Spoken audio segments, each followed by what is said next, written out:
Welcome back to another episode of the Court Storm College Hoops Talk podcast, which you can find right here on the Court Storm Media Network. My name is Kanaye, and I'm here with my co-host Josh. And on today's episode, we are previewing a Final Four caliber matchup, actually, in February instead of in early April. That being between the two games of Houston, Arizona, and Michigan, Duke. We're going to begin with Houston, Arizona, since that is the first game of the day of the two that we are previewing on this episode. But before we get into that, please engage with the content you see on this channel in any way you can, whether it's liking, subscribing, or just telling other people about the Court Storm podcast. Everything goes a long way with influencing YouTube's algorithm, getting more people to see our videos. Also, be sure to turn on post notifications so you're the first to see our latest content. So let's get right into it. Houston, Arizona. A lot is riding on this game. A lot is riding in terms of Big 12 championship implications, where they are going to end up in the AP poll next week, as well as number one seed implications as well. I'm super pumped for this game. Arizona is obviously coming off of the two tough losses they suffered, 1-2 Texas Tech this past weekend, as well as the loss at Fog Allen Fieldhouse 2 Mondays ago now. So they're going to be without Koa Pete in this game, which is a big factor. Houston is coming off a tough loss on the road at Hilton Coliseum against Iowa State. I fully expect this game to be really good. These are two teams that are ranked very high, both offensively and defensively, near the top 10 on an adjusted offensive defensive efficiency on KenPom. So this should be a big time Big 12 clash here. Yeah, this is probably one of the matchups we probably all had circled down as soon as we knew both teams were going to have this game, and we knew that both teams were going to be very good this season. Obviously, we all knew Houston was going to be a top 5 team, and I don't think that really changed at all this entire season. At some point, somehow people were thinking they were not that good after the Tennessee loss. I've always agreed with that, and I think it shows now more than ever. But Arizona always came out of nowhere for a lot of people, especially going into Big 12 play, getting to 24-0 as a undefeated, one of the best teams to ever exist in the Big 12 type of start. And I feel like now they've hit that brick wall, which I feel like always happens to a team that goes undefeated for so long or wins so many games. You do hit that brick wall and you just start to crash. And yeah, they did not play a lot of hard challenges. Their hardest game before their first loss was going to BYU, which now looking like BYU is probably going to be unranked. It really feels like, in hindsight, that wasn't even the best game. But going to Allen Fieldhouse, losing without Darren Peterson to play against, and then losing at home for Texas Tech's purposes is just not good, especially considering you have this game still to do. And you're coming off of a very close win at home to a Saunderless BYU. And yeah, you have a Houston team that needs redemption and really wants to have that number 1 to number 3 ranking, and they want to keep that 1 seed. Winning this game is more than crucial for Houston's sake than it is for Arizona. And if Arizona loses this game, they might be kissing away the 1 seed that we all thought they would have up until last week. Right. And you feel for Arizona because they went nearly the entirety of this past Saturday's game against T-Tech without Koa Pete. Obviously, Toby Awak had a great relief performance for Koa Pete, considering Toby Awak, I think, finished with 17 and 10 in the game, somewhere around there with a double-double. And they're going to have to go into this game in the Fertitta Center, by the way. So follow up the 2 losses with having to go to one of the toughest places to play in the country in the current landscape of the sport. That's tough. And without Koa Pete, it's definitely going to hurt. So much of what Arizona wants to do offensively runs through Koa Pete and Braden Burries. Going back to Koa Pete, they love running that high to low action that we've talked about so much on this podcast between him and Mo Krivas. And they're not going to be able to do that as much just because I don't think Toby Awaka necessarily possesses the same skill set that Koa Pete does. But nonetheless, I mean, this is still very much a game Arizona can go in and win. But I do think that they have been stagnant offensively over the last couple, 3, maybe 4 game sample size. And I think there's definitely ways that they could try to remedy that. Specifically, I think it's going to come down to Jaden Bradley needing to get it going and making the shots that he was making for most of the season, really, up until that game at Fog Allen Fieldhouse, where he tended to struggle to get to his spot 1 and then obviously hit the shot when the game was going down the wire. I mean, he's been one of the best closers in the sport this year, so I expect Jaden Bradley to be able to bounce back. But Houston, I think, they have some offensive faults as well. I think when you look at the Iowa State game, as we got down to the wire in that game at Hilton Coliseum, they kind of struggled. I mean, Kingston Fleming's got blitzed, and I wanted to see more out of, Emmanuel Sharp, who had a good game overall, but I think as, the game went on and on, he kind of disappeared slightly. Milos Uzan, this entire season, I've been wanting to see more out of him, and I honestly think he's been a little bit underwhelming to a certain degree. And I think you need to get more out of guys like Chris Sinak, Isaiah Harwell, and JoJo Tugler. I mean, JoJo Tugler, he's, an all-American caliber defender and rebounder, but I think you want to look to try to go inside to, make your presence felt, considering that Arizona has one of the best front courts in the country, even without Koa Pete. And if you can make your presence felt, that's going to open things up for everyone on the perimeter. Yeah, there really is I guess, a general matchup problem here between both teams. I think in a way, it will be an offense versus defense focused affair, just because we know Houston has really ramped up defense recently, and they've always been a more defensive team. And Arizona has one of, if not the best offense in the country. I know Ken Palm probably has them like 4 or 5 by last check, but they still have an insanely good offense when they're running, and especially when you have Jaden Bradley at point. And I do understand that he has been a little down recently, but I feel like because it's such a big game, he will probably go back to any prime form that we've seen from him this year. My questioning really is, how is the matchup between Krivas and anybody that he gets put on going to work? Because originally it was probably going to be Pete and Krivas going at it, and I felt like Pete would probably have won that. Oh, no, sorry, my bad. It would have been, for Houston's sake, it would have been Pete and Krivas against the two bigs, probably Khalifa Sacco, and would they probably put up against Pete, actually? I mean, I would think Chris Sinak I maybe would it's think that Chris matchup. Sinak as well. And I feel like Krivas would probably win his matchup against Sacco. I do feel like that's one I would expect. But Pete against Sinak is not one I would be more excited on Arizona's side for, just because while Sinak has not had as good of a season, I think he is in a better matchup here.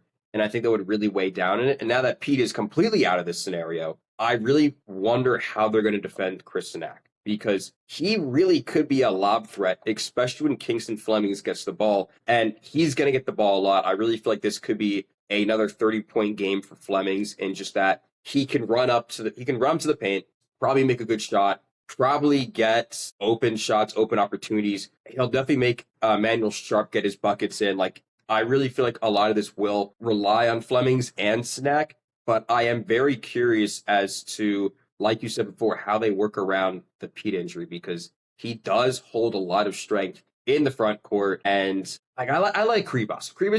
He's had a great season. I'm sure you can agree with me on that, but he can only weigh down so much effort. And I'm very unsure where the defense is going to come from for this team. Right. I definitely think that the loss of Kobe Pete definitely hurts Arizona's spacing, just because Pete can step out and hit the three every now and then, but that dimension is taken away when you have to play Toby Walk an extended amount of minutes the way you're going to have to in the next couple games without Pete. So I think it's going to be tough. Arizona is primarily paint oriented. Most of their points come from close to the basket inside the 3-point line. But I think they might have to turn to a more perimeter oriented attack, and I worry if they try to do that and the spacing's not there, just because you have to play a Walk and Krivas together for so many minutes against Houston on Saturday. And overall, I just think that it could make it tough sledding for the Wildcats on Saturday. And honestly, considering I just don't think that Arizona has looked as great as they were to start the season. I understand the Pete injury is a major factor into why that is the case currently, but nonetheless, I think that's just still such a tough ask for them to go into the Fertitta Center and beat Kelvin Sampson and the Cougs. So I'm picking Houston in this one. Yeah, I'm honestly worried that Houston blows out Arizona right now. And this is Yeah. not even because we're lacking Pete, we're lacking some pieces here. I really feel like Houston is at a do or die scenario. It's Calvin Sampson's last good opportunity with this squad to win a national championship. You were denied it last year, and you don't want to get denied a 1 seed this year, because that really does mean a lot for going back to the national championship game. This team has the weapons, they have the strength, and they lost on a very close game to Iowa State, one of the better teams in the country, probably a 1 seed themselves, honestly. So you can't really get annoyed with that. And now you're playing your Fertitta. You haven't lost to Fertitta. I don't know if Houston has not lost a game at Fertitta this year. They haven't lost a game, I think, since Texas Tech last year. So it's been quite some time. And I feel like Arizona does not challenge that in the same way as they might have. Listen, Braden Burries could have a great game. I do feel like there are expectations on him more than anybody else. And yes, I guess Jaden Bradley to bounce back. And it could be Jaden Bradley Toby Waka, maybe Anthony Delorso and Braden Berry's mixture that gets it done. But I really feel like there's just too much going on Houston's side to really give Arizona the edge. Plus, playing the Fertitta Center is never easy. And I don't know, something does tell me that it could be a very close game, and it likely will. Maybe I'm saying a lot, but part of me also says, what if they just go off? What if Manuel Sharp has the game he had against Iowa State and he drops 5 threes? What if we see Kingston Fleming goes for 30 like I do think he will? What if Chris Snack is the complete breaking point and the lack of Pete really gets to Arizona and they win by 20? Because that really could happen too.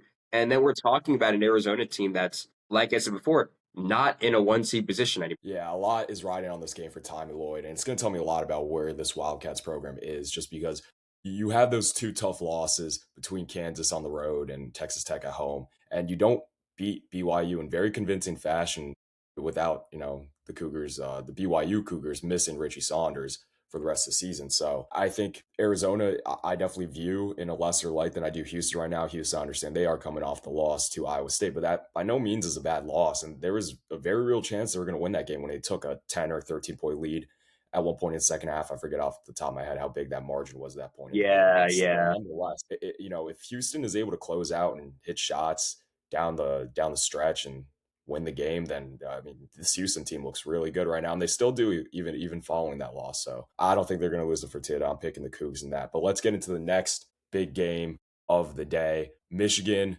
Duke in the capital, DC. That should be a really, really good game. That's going to tell me a lot about both those programs. Michigan obviously is the number one team in the country right now. They beat Purdue in convincing fashion at Mackey. And Duke, honestly, they haven't been challenged all too much in ACC play. I thought the ACC was going to shape out to be a little bit more competitive than what it kind of has been this year. It's still much better than last year, but nonetheless, I feel like Duke hasn't really been challenged all too much this season.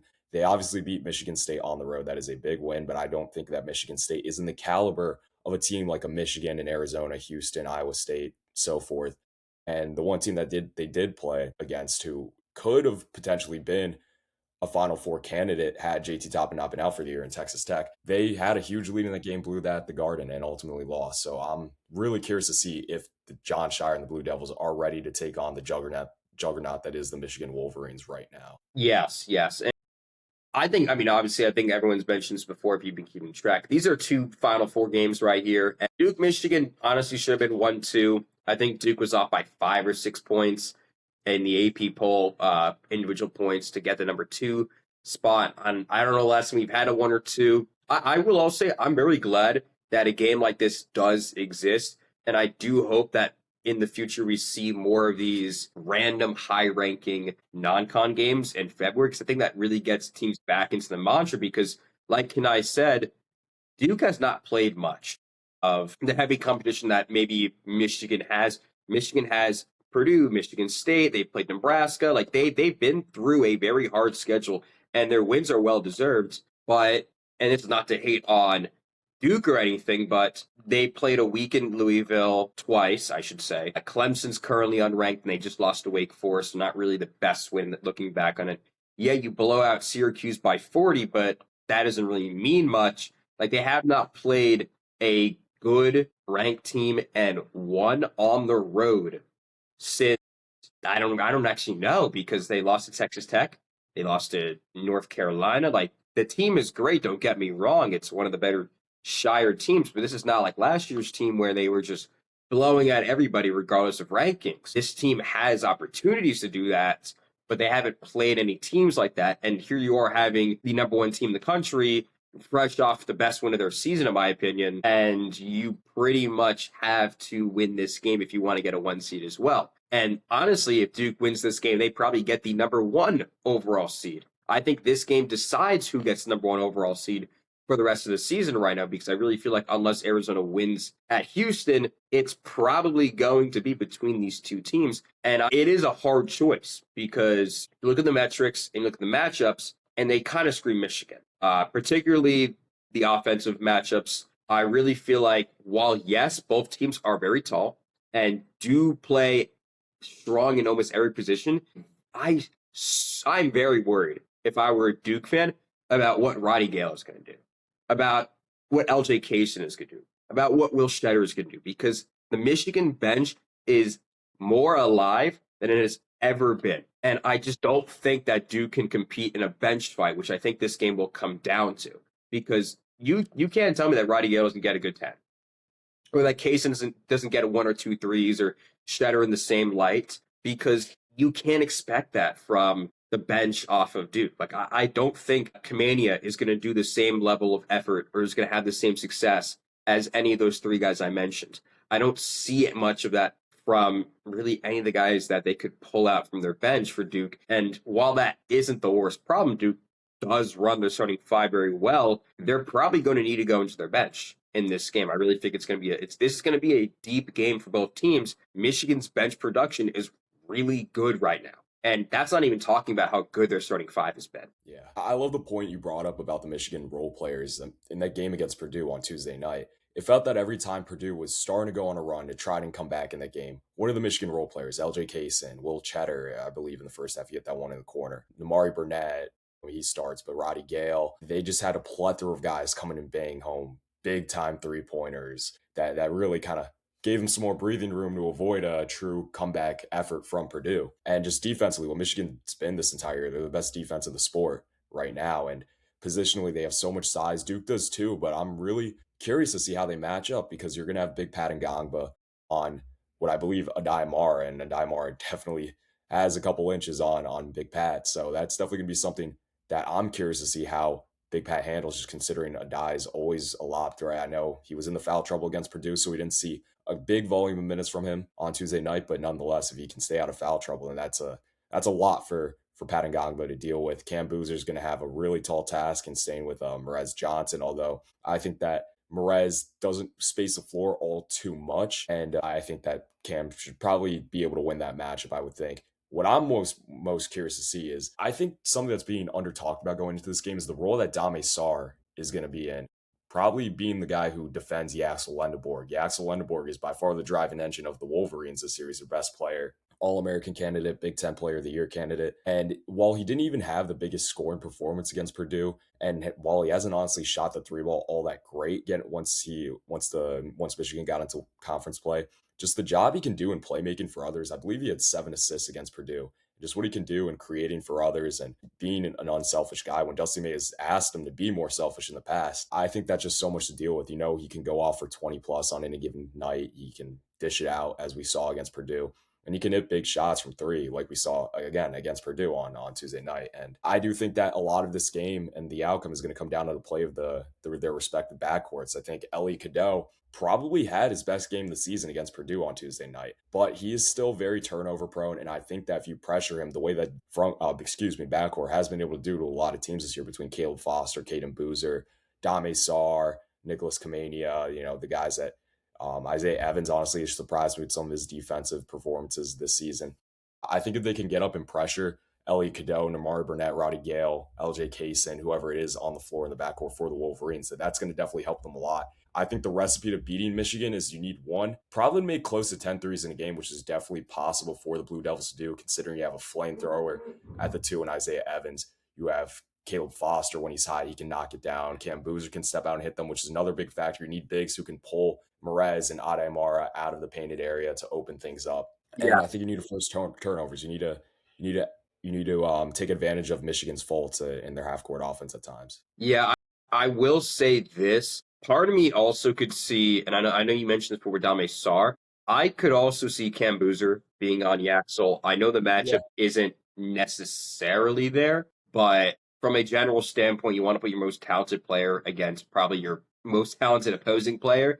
And I feel like things most likely work in that way where both fours are going to likely be on each other if you want to consider Yaxel a 4 right now. I would say that there could definitely be a mixture of switches here. Like, part of me at some points would like to put Ademara on Boozer and see if he can really get around, because Boozer's going to want to go for those hook shots. He's going to want to work his way in the paint like he always does. And Mara is a very opposing force. He could very heavily block the shots that Boozer's putting up. I mean, I think he had a good block against Trey Coffin-Wren in the Purdue game, and they're about the same height, if I'm not wrong. And I wouldn't say Boozer and Kaufman are the type of the same player, but they're very similar in their styles. So I feel like Mara could have a very good matchup on Boozer as well. And I do feel like that's kind of the Achilles heel in a way for Duke, in just that if Boozer is unable to drop maybe 30, because I think he actually will also need to drop a 30-point game if they want to win this one, because they're going to be relying on him to be the main producer in the paint, because I just don't know how you're going to get around all these big bodies that Michigan is throwing at you on a regular. And this is not to say that Evans can't do it, that like so Dame Sar can't do it, but like I mentioned before, this bench is not that deep, and you're not going to have opportunities to shoot three ball when Michigan's defense is running, which they're going to be running that man to man that you've seen so often now. It is really, really hard to get through a good Michigan defense, and especially in a game like this where everything matters. I just don't know how you get through. I do think Duke will probably find some way, maybe put Yaxel or Mara in foul trouble at some point, if especially if Boozer really becomes a threat. But otherwise, I just don't really know, because a lot of the matchup problems I have are mostly going into Michigan's favor. And that's not just their front court. Cadeau is a better player right now than Caden Boozer. Like, if they're putting Caden Boozer starting at point, it's not bad. I've honestly enjoyed his starts, but Cadeau has just been on a different planet right now. He dropped nearly 20 against Purdue 2 days ago now. And I really feel like he could go for 20 again, especially if his matchup is, yeah, Caden Boozer. I love the points you brought up. I'll start with the one regarding Cam Boozer being potentially guarded by Adai Mara. I think honestly for both the scenarios where he's being guarded by Adai along with Merez, Cam Boozer is one of the best players, if not the best player in high level D1 this year that can draw fouls when going towards the cup. And that's something that could be a big talking point for Duke and trying to get both the bigs in foul trouble so they can't be on the floor at all times. And I think that's going to be a huge part in why Duke could potentially win this game. And then the things you talked about regarding just the amount of different looks that Michigan gives you defensively. They run man to man, they run a zone sometimes. They were so creative with how they defended Purdue. They had Yaxel Lendeborg picking up Braden Smith full court.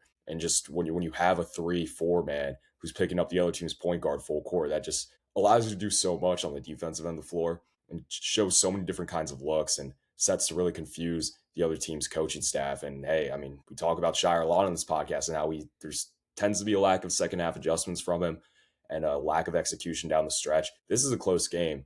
One, going into the second half, Shire needs to be able to read what he saw out of the first half and make the adjustments needed. And then if it goes down the wire and it's a close game, please, for the love of God, draw up a set or a play. Don't just let Cam Boozer go one-on-one the way you have with your star freshman the last 2 seasons now. Yeah, it is a shower question once again, because a lot of this reminds me of last year when Duke played Kansas. And Yeah. obviously we didn't know Kansas was going to be like that at the end of the year, so I can't really say much. But when Kansas was number one, number two, whatever they were, and they played Duke, it was very close, and Cooper Flag was tasked with closing out, and Shire made that mistake. I don't think he makes the exact same mistakes. I don't think Cam Boozer and Cooper Flag are the same player when it comes to closing out. But also, I'm still very worried about Duke closing out this game if they are in that scenario. And Michigan can close out these games. They're very good at it. I like that comparison a lot.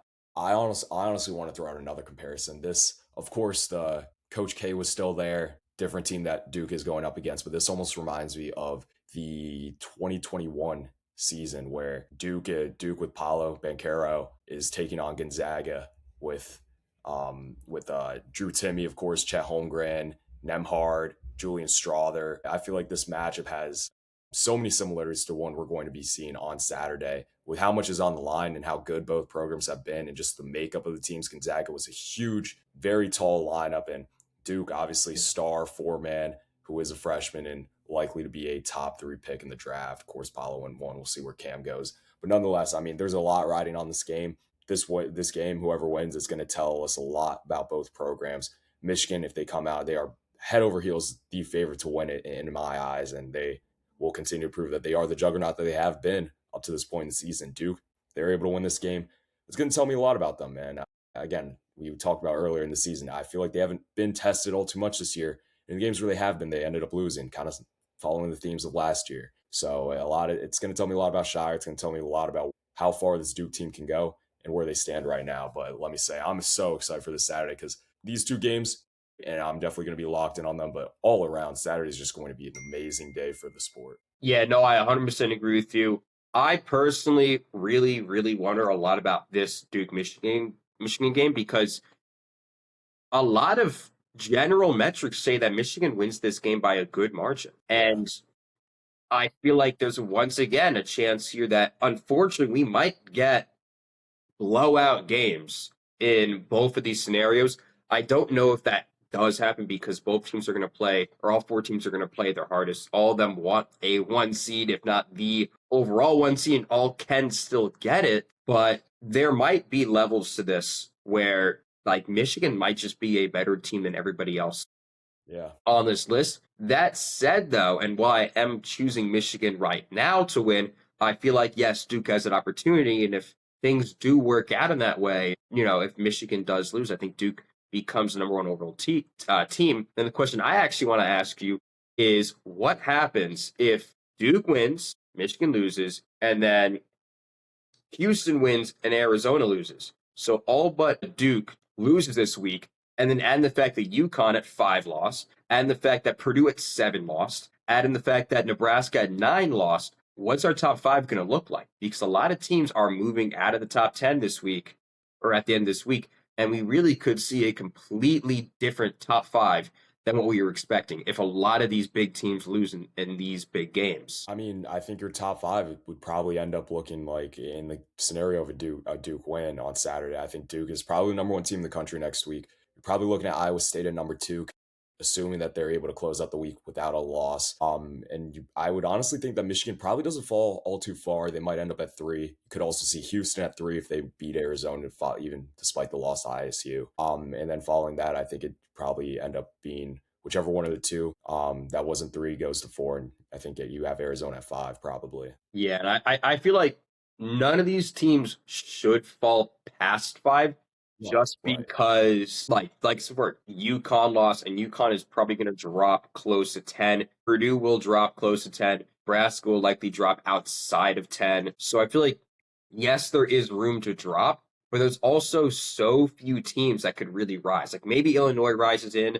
assuming they win on Saturday as well, which they probably will, and maybe we have them back in there again, or whoever is 8. I think not Michigan. I think Illinois is actually 8 if I'm not wrong, and then um Iowa State is 6. So yeah, Iowa State could probably rise in. I think Illinois could rise in as well if that works in, but most likely I do feel like despite a lot of these teams in the top 5 to 10 sharing a loss this week, it surprisingly won't change the poll too much other than who's won. And this is the week. This is the week right now where we decide who is the number one overall seed going into March. That is my one truth. Completely agree. I mean, top of the sport has looked so good this year, and we're really getting to see it this weekend and see who legitimately is the top dog in college basketball right now. But that's going to be taking care of everything we had for you guys today on this episode of the preview for Duke, Michigan, and Houston, Arizona. Really looking forward to these games. Looking forward to the Saturday slate overall. There should be some really